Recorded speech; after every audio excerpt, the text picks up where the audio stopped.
Assalamualaikum warahmatullahi wabarakatuh. Alhamdulillah hari ini kita dapat bertemu. Ini adalah pertemuan kedua kita di mata kuliah komunikasi bisnis ya. Dan ini semoga menjadi pertemuan yang akan bisa berlanjut dan memberikan manfaat kepada kita semua. Baik, di dalam perkuliahan kita ada beberapa aturan dan perjanjian yang harus kita patuhi. Di antaranya adalah nilai UTS dan UAS sesuai dengan aturan yang ditetapkan oleh kampus ya. Alpa ataupun tidak masuk tanpa keterangan sebanyak 4 kali saya nyatakan tidak lulus atau saya langsung eliminasi. Terlambat maksimal 10 menit di dalam satu pertemuan maka tidak akan saya absen, dan itu artinya kalian tidak masuk. Kemudian tugas wajib diupload dan diprint sesuai dengan perintah. Jangan lupa untuk memastikan kalian mendownload dan menginstal Ruang Dosen. Kemudian memfollow beberapa sosial media saya, diantaranya adalah wajib subscribe untuk video, follow untuk Instagram baik punya saya maupun punya kampus di @eugj. Kemudian ketua kelas wajib mengirimkan data mahasiswa dalam bentuk Excel ya ke email seperti itu. Ini emailnya salah ya, harusnya masyon.maulana@gmail.com. Nah, ini salah, ini nanti di WA saja ke saya. Kemudian untuk format Excelnya yaitu NPM, nama, alamat, nomor handphone, dan email. Kemudian wajib membuat grup WA ataupun Telegram.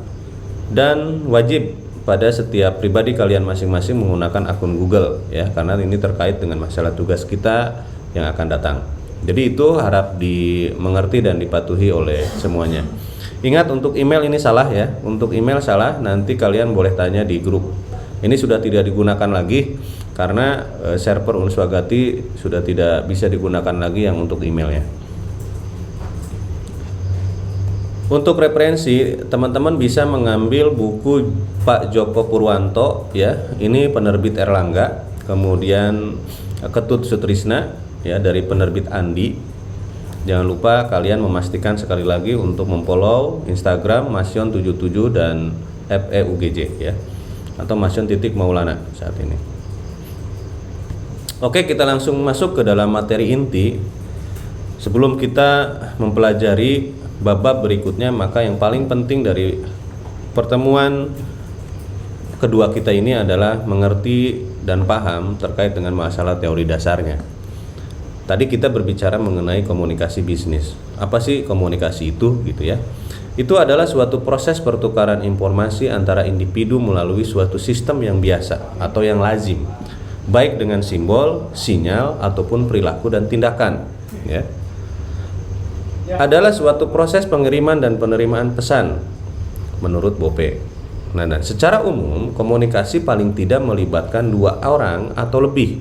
Di dalam proses pemindahan pesannya dilakukan dengan cara-cara komunikasi yang biasa dilakukan seseorang melalui lisan, tulisan, sinyal, dan non-verbal ya.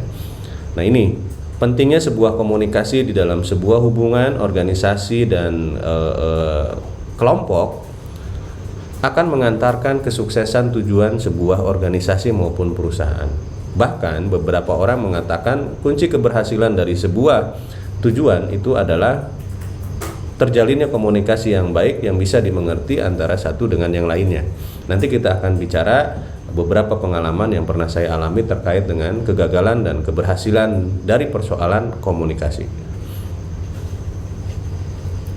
Lalu apa sebetulnya komunikasi bisnis ya? Ini adalah komunikasi yang digunakan dalam bisnis yang mencakup komunikasi verbal dan non-verbal. Ini penting sekali untuk kawan-kawan, teman-teman semua masih duduk di bangku sekolah yang kemudian nanti pada akhirnya harus berkompetisi dan masuk ataupun bergabung dalam sebuah organisasi besar. Maka penting bagi kalian untuk mengetahui betul bagaimana cara dan etika berkomunikasi. Di dalam dunia praktis dikenal beberapa jenis komunikasi. Yang pertama adalah personal communication ataupun komunikasi antar pribadi. Nah, ini terjadi antara kita dengan kawan-kawan kita, dengan orang tua kita, tetangga, dan sahabat lainnya. Ada yang disebut dengan cross culture communication. Nah, ini yang disebut dengan komunikasi lintas budaya. Kalau teman-teman bermain ke luar negeri, ke satu daerah, suka ada istilah tuh kalau di Indonesia, di mana kaki dipijak, di situ langit dijunjung, ya. Itu artinya kita harus betul-betul mengetahui budaya setempat dan kita harus bisa melakukan komunikasi budaya dengan mereka. Sebuah contoh umpamanya kalau di Indonesia dalam sebuah komunikasi keakraban seperti apapun, kita tidak dianggap elok kalau kita umpamanya katakanlah memegang kepala ataupun rambut. Mungkin berbeda untuk masyarakat Jepang dan Eropa, ya, dan seterusnya seperti itu. Kemudian ada yang disebut dengan business communication atau yang disebut dengan komunikasi bisnis. Nah, ini nanti kita akan banyak bicara tentang komunikasi bisnis, ya. Jadi paling tidak ada beberapa jenis, ya, komunikasi yang harus teman-teman pahami. Yang pertama adalah personal communication, cross culture communication, dan business communication.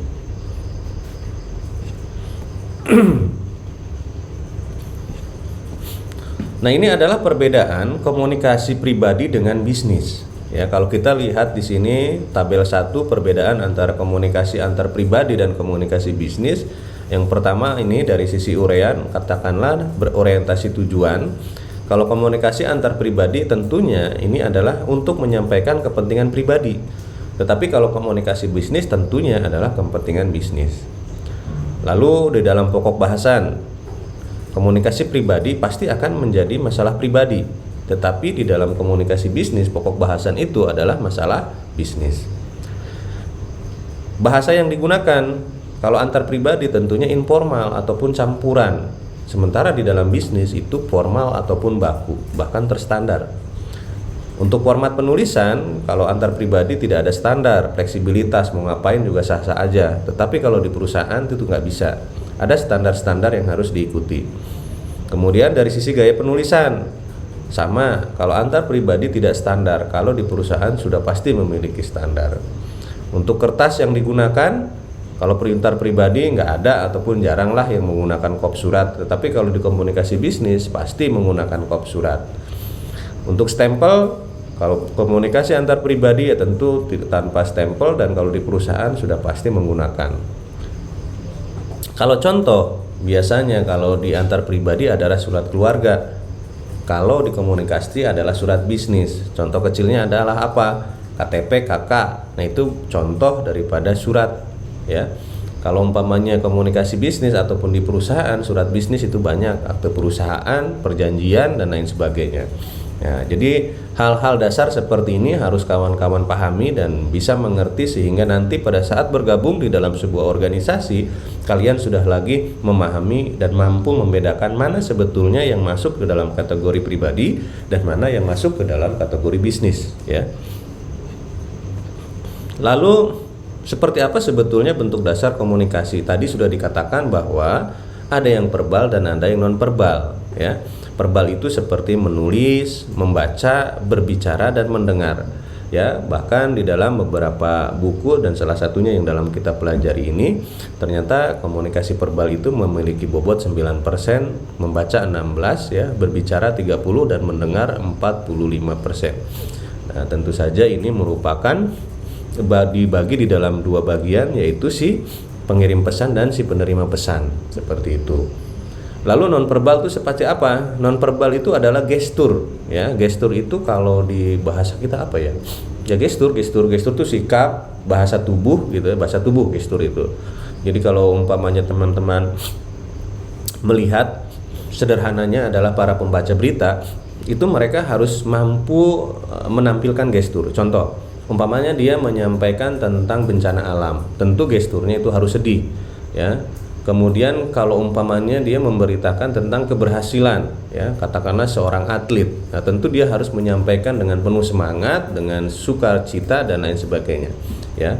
Nah, ini yang disebut dengan empati. Jadi nanti kita akan belajar gestur-gestur yang umpamanya katakanlah dibutuhkan ataupun memang harus sesuai dengan apa yang kita sampaikan. Ini menjadi penting terutama kalian nanti yang akan menjadi orang-orang frontliner yang akan berhubungan atau berinteraksi dengan para pelanggan, dengan masyarakat, dan lain sebagainya. Nah, ini menjadi hal yang paling penting sekali. Kalau di Jakarta pada saat saya zaman dulu, seorang manajer itu biasanya yang sudah bergengsi gitu ya, yang sudah mapan dan ada biaya, biasanya harus mengikuti kelas yang disebut John Robert Powers. Ini adalah sebuah sekolah kepribadian di mana kita belajar komunikasi, kita belajar duduk, kita belajar jalan, kita belajar makan, padahal kita udah biasa makan gitu. Tapi ternyata untuk beberapa komunikasi bisnis, makan pun diatur gitu ya, duduk pun diatur, berdiri diatur, berpakaian diatur. Nah, ini hal dasar ya, bahkan mungkin kelihatannya remeh-temeh gitu ya, tetapi tidak. Justru dari situlah orang lain akan menilai bobot kita ya. Sebagaimana kita ketahui, salah satu contoh dasarnya adalah kalau sosok pribadi mungkin teman-teman bisa melihat Sandiaga Uno. Sandiaga Uno itu mengimplementasi sekali kepribadian di dalam komunikasi bisnis ya.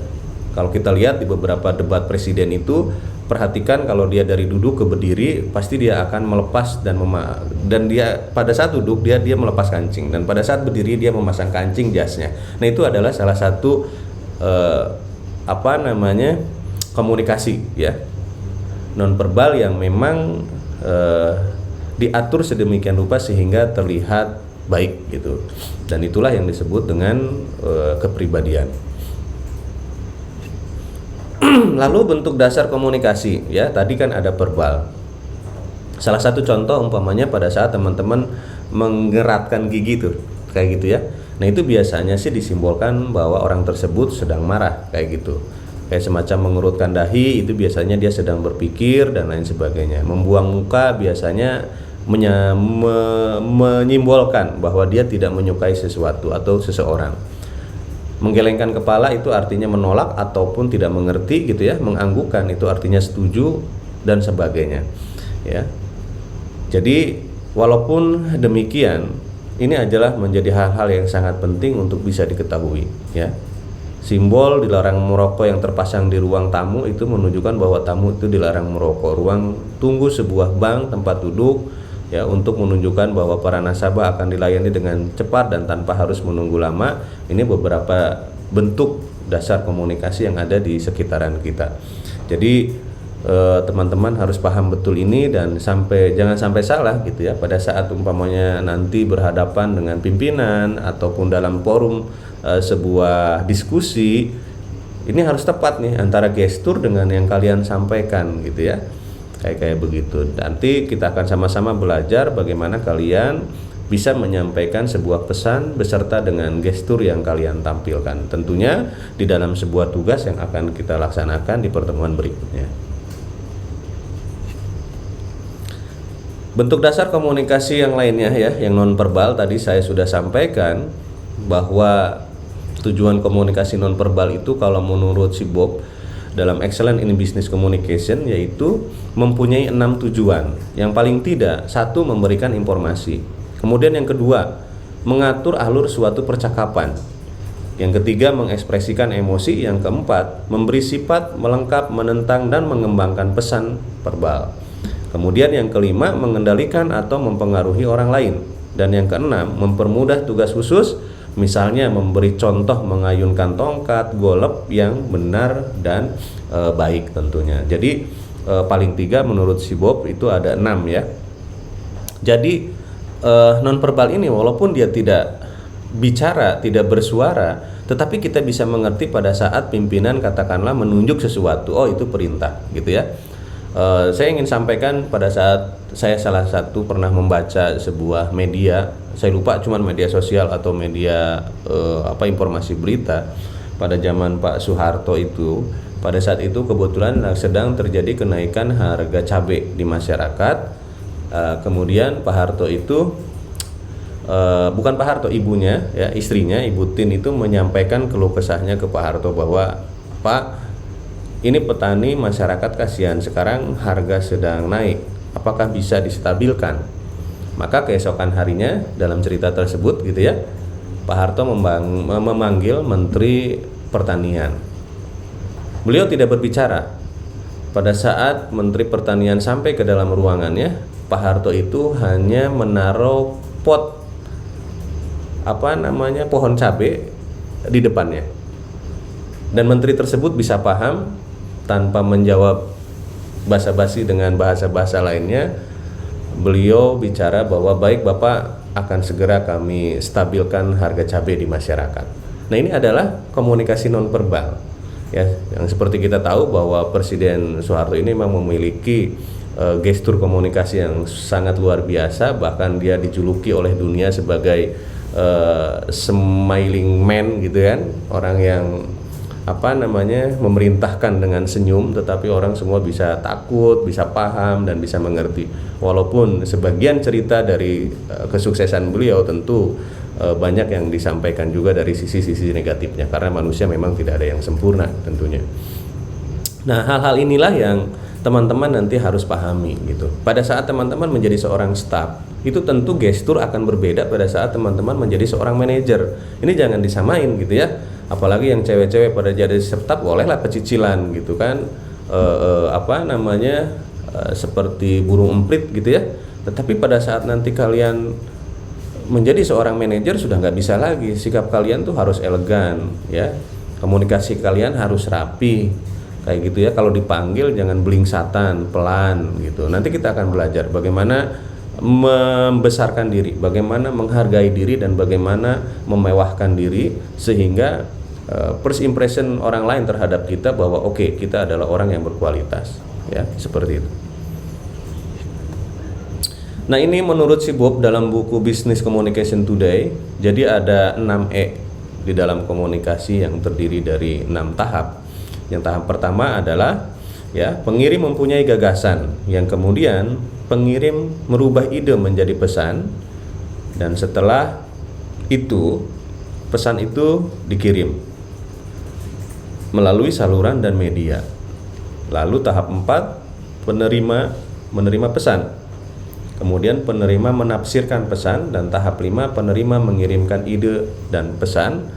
Yang berikutnya adalah si pengirim pesan juga bisa mengerti apa yang diterima dan dikirim kembali. Jadi pada saat kalian menyampaikan bahwa ini adalah bunga, itu jangan menjadi ambigu kepada si penerima pesan ya. Bunga apa? Apakah bunga bank atau bunga taman? Ya, seperti itu.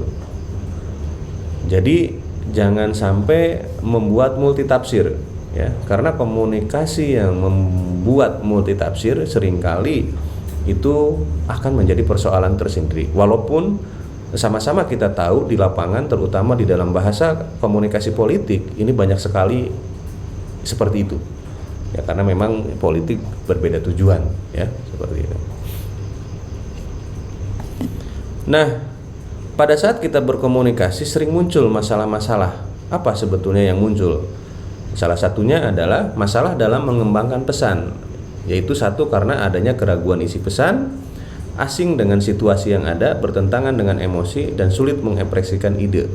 Yang masalah kedua adalah masalah dalam penyampaian pesan yang paling jelas terkait dengan sarana fisik untuk berkomunikasi. Nah, ini biasanya terhadap kepribadian, kepedean gitu ya, kepercayaan diri. Lalu masalah dalam penerimaan pesan, adanya persaingan antara penglihatan dan suara. Maksudnya itu apa? Antara apa yang dia lihat dan dia dengar ini tidak selaras. Nah, itu seringkali kita suka miskomunikasi tuh.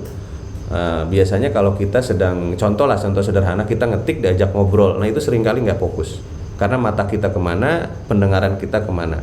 Tergantung otak kita akan berpihak kemana, apakah ke visual ataukah ke audio. Nah, itu seringkali seperti itu. Berikutnya adalah kursi yang tidak nyaman, ataupun tidak ergonomis. Nah, ini biasanya mempengaruhi juga. Lampu kurang terang, kondisi lain yang mengganggu konsentrasi audien, dan lain sebagainya. Coba aja kalian pernah belajar dalam sebuah kelas, tiba-tiba di sebelahnya ada orang lagi kerja, tak-tok berisik gitu, itu pasti terganggu. Masalah dalam penafsiran pesan. Nah, yang tadi saya bilang, perbedaan latar belakang, perbedaan penafsiran, perbedaan reaksi emosional, ini juga bisa menjadi hambatan ataupun masalah di dalam komunikasi ya. Nah, perbedaan penafsiran, perbedaan latar belakang ini terutama nih. Nah, itu biasanya terkait dengan masalah apa? Intelektualitas, pengalaman, kedewasaan, dan lain sebagainya. Makanya seringkali ada yang menyampaikan bahwa komunikasi yang paling sulit adalah komunikasi antara orang yang berpendidikan dengan orang yang tidak berpendidikan. Tentu dia akan memiliki latar belakang yang berbeda. Pengambilan keputusannya pun berbeda. Nah, ini halayak pun sudah tahulah seperti itu. Nah, sehingga perlunya kita belajar komunikasi yang baik dan tentunya harus dibekali dengan wawasan yang cukup. Nah, seperti itu. Lalu kalau tadi kita berbicara masalah komunikasi, sekarang kita berbicara komunikasi efektif. Yang pertama adalah persepsi, ketepatan, kredibilitas, pengendalian dan keharmonisan ini perlu dijaga. Ya. Jadi ini adalah bagaimana kalian ataupun teman-teman mampu melakukan komunikasi yang efektif. Nanti kita akan belajar ya seperti apa sih sebetulnya komunikasi efektif, persepsi supaya benar-benar sama dan lain sebagainya. Lalu bagaimana mengatasi hambatan, bukan menghambati itu ya. Mengatasi hambatan maksudnya. Tentu satu adalah membuat pesan lebih berhati-hati. Bila perlu pada saat teman-teman berbicara di dalam sebuah forum itu dibuat draftnya dulu gitu. Kemudian yang kedua, meminimalisasi gangguan proses komunikasi. Contoh, saat kalian ingin menyampaikan pesan ke dalam sebuah forum, usahakan mencari ruangan ataupun area yang nyaman sehingga fokus audio di dalam ruangan tersebut itu hanya kepada suara kalian. Kemudian penguasaan suara di dalam sebuah forum juga menjadi penting. Kalau kalian lihat di situ ada 5 dan 10 audien, tentu power yang kalian bunyikan dari mulut kalian itu akan berbeda dari jumlah yang ada audien di dalam ruangan tersebut. Ini kalau kita berbicara tidak menggunakan alat bantu. Kemudian mempermudah umpan balik. Pada saat kita memberikan sebuah penjelasan, teman-teman harus bisa memberikan kemudahan bagi audien bagaimana mereka bisa melakukan umpan balik ataupun feedback terhadap apa yang kita jelaskan. Nah, ini saya pernah punya pengalaman dalam memberikan pembelajaran. Kebetulan waktu itu saya jadi konsultan manajemen di salah satu rumah sakit. Saya lupa bahwa yaitu tadi salah satu hambatan komunikasi adalah berbedanya latar belakang. Nah, mungkin itu di dasarnya. Sehingga singkat cerita, 2 hari saya memberikan pembelajaran di sana, mereka semua diam. Saya pikir di awal mereka diam itu adalah mengerti. Ternyata hari ketiga saya mendapatkan laporan bahwa mereka tidak mengerti apa yang saya sampaikan dan apa yang saya ucapkan. Nah, itu ternyata setelah saya evaluasi diri akibat dari bahasa yang saya sampaikan ke mereka yang mereka tidak bisa mengerti. Sehingga pada saat kalian berbicara dengan audiens, lihat audiennya dari tingkat yang mana. Kalau mereka orang-orang akademisi, intelektual, itu akan tidak menjadi masalah. Tetapi pada saat kalian berhadapan dengan audien yang memiliki tingkat pendidikan yang rendah, katakanlah seperti itu kalian harus mampu menyamakan bahasanya dengan mereka. Ya, memang bagi orang-orang yang tidak terbiasa akan mengalami kesulitan, tetapi bukan berarti tidak bisa. Makanya itu hal yang akhirnya saya mendapatkan pembelajaran dari proses tersebut adalah perlunya persiapan dan mencari tahu siapa audien yang akan kita hadapi. Ini menjadi sangat penting. Oke, itu dulu pertemuan kita. Untuk pertemuan ketiga ya, sekaligus saya ingin teman-teman mengerjakan tugas pertama, yaitu yang pertama adalah silakan teman-teman membuat CV ataupun kurikulum vitae yang menggambarkan diri kalian ya, yang minimal membuat biodata, pendidikan, keahlian, pengalaman organisasi dan sebagainya. Ingat, pembuatan kurikulum vitae adalah seni menjual diri. Siapa yang mampu menjual diri dengan baik di dalam sebuah kerangka kurikulum vitae, maka biasanya mereka yang akan menjadi perhatian para Human Resources Department pada saat nanti kalian berkompetisi di lapangan. Jangan lupa di-upload ke aplikasi Ruang Dosen ya, ke tugas pertama kalian nanti sudah disiapkan di sana. Jangan dikirim melalui email yang ada di sini, jangan, tetapi di-upload ke aplikasi Ruang Dosen dengan format PDF. Oke. Itu adalah tugas kalian yang pertama dan harus sudah terupload di pertemuan berikutnya. Nanti kita sama-sama akan cek, sama-sama kita akan pelajari dari CV kalian masing-masing secara random. Oke. Itu dulu pertemuan kita kali ini. Saya ucapkan terima kasih. Semoga kalian semua di dalam kondisi yang baik dan sehat. Tetap patuhi protokol COVID-19. Saya ucapkan terima kasih. Assalamualaikum warahmatullahi wabarakatuh.